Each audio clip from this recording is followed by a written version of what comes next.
السلام علیکم ورحمۃ اللہ وبرکاتہ۔ ہماری آج کے خوبصورت سے ناول کا نام ہے شہرزاد، جو بڑی ہی خوبصورتی کے ساتھ عمیر احمد نے لکھا ہے۔ تو بغیر کسی دیر کے شروع کرتے ہیں۔ خدا کا خوف کرو فلک، اتنی دیر میں لوگ چاند پر جا کر واپس آ جاتے ہیں جتنی دیر میں تم صرف اپنی آنکھوں کا میک اپ کر رہی ہو۔ میں تمہیں ایک بار پھر یقین دلاتی ہوں کہ وہاں سلمان انصر کے آنے کا کوئی امکان نہیں ہے، اس لیے اتنے ہتھیاروں سے لیس ہونے کی ضرورت نہیں ہے۔ روشنا کی بیزاری اب اپنے عروج پر پہنچ چکی تھی اور وہ سیدھا سیدھا طنز کرنے پر اتر آئی تھی، مگر اس کی کسی بات کا فلک پر کوئی اثر نہیں ہوا تھا۔ وہ اسی سکون و اطمینان سے اپنی پلکوں پر مسکارا کی ایک اور کوٹنگ کرتی رہی۔ اٹھ جاؤ فلک، اٹھ جاؤ، ہم کنسرٹ پر جا رہے ہیں، کسی فیشن شو میں نہیں۔ اب بس کرو۔ اس کی خاموشی نے روشنا کو کچھ اور تپایا۔ اس نے ڈریسنگ ٹیبل پر اس کے سامنے پڑی میک اپ کٹ کو اٹھا کر بند کر دیا۔ تمہیں کیا تکلیف ہے یار، چند منٹ انتظار نہیں کر سکتی؟ فلک نے اس کے ہاتھ سے میک اپ کٹ چھینتے ہوئے کہا۔ مجھے قطعاً کوئی تکلیف نہیں ہے، مگر یار جتنی جان فشانی سے تم میک اپ میں مصروف ہو، اس سے تمہیں ضرور کوئی تکلیف ہو جائے گی۔ فلک اس کی بات کا کوئی جواب دیے بغیر ایک بار پھر مسکارا لگانے میں مصروف ہو گئی۔ روشنا ڈریسنگ ٹیبل پر بیٹھ کر ہلکی سی مسکراہٹ سے اسے دیکھنے لگی۔ فلک اپنے چہرے پر جمی اس کی آنکھوں کو نظر انداز کرتے ہوئے میک اپ میں مصروف تھی۔ فلک، تمہیں آخر میک اپ کی ضرورت ہی کیا ہے؟ تمہیں تو خدا نے پہلے ہی بہت مکمل بنایا ہے۔ میک اپ کی ضرورت تو ان لوگوں کو ہوتی ہے جن میں کوئی کمی رہ گئی ہو۔ تم میں تو ایسی کوئی بات نہیں۔ چند لمحے اس کے چہرے پر نظر جمائے رکھنے کے بعد روشنا نے کہا۔ ایک دلکش مسکراہٹ فلک کے چہرے پر لہرائی۔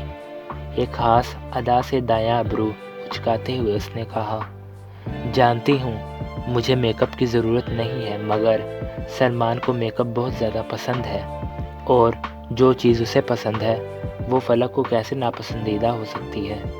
مس روشنا، کمال، یہ سب سنگھار صرف اسی ایک شخص کے لیے کرتی رہتی ہو تاکہ اس کی نظریں تم پر رہیں اور کہیں نہ جا سکیں۔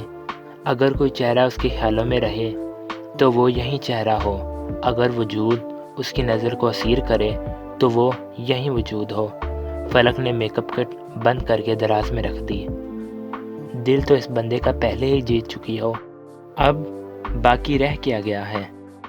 جسے حاصل کرنے کی خواہش ہے وہ بندہ تمہارے پیچھے اس قدر دیوانہ ہے کہ اس سب سنگھار کے بغیر بھی اس کی نظر تمہارے علاوہ کسی اور چہرے پر نہیں ٹکے گی۔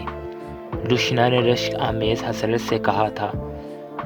ایک تفاخر آمیز مسکراہٹ سے فلک اپنے تراشیدہ بالوں میں برش کرتے ہوئے اٹھ کھڑی ہوئی۔ خوبصورتی کی اگر کوئی حد ہوتی تو وہ حد فلک تھی۔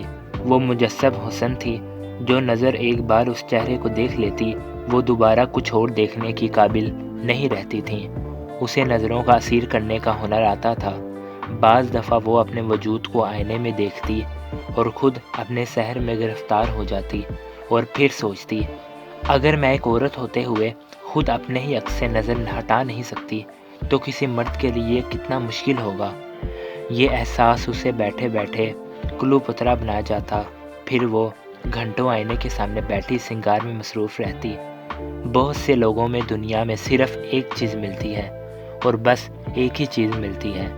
بعض لوگوں کو دنیا میں سب کچھ ملتا ہے اور سب کچھ ہی ملتا ہے۔ فلک دوسری فہرست میں آتی تھی۔ وہ شیر افغان جلیل کی بیٹی تھی اور اکلوتی بیٹی تھی۔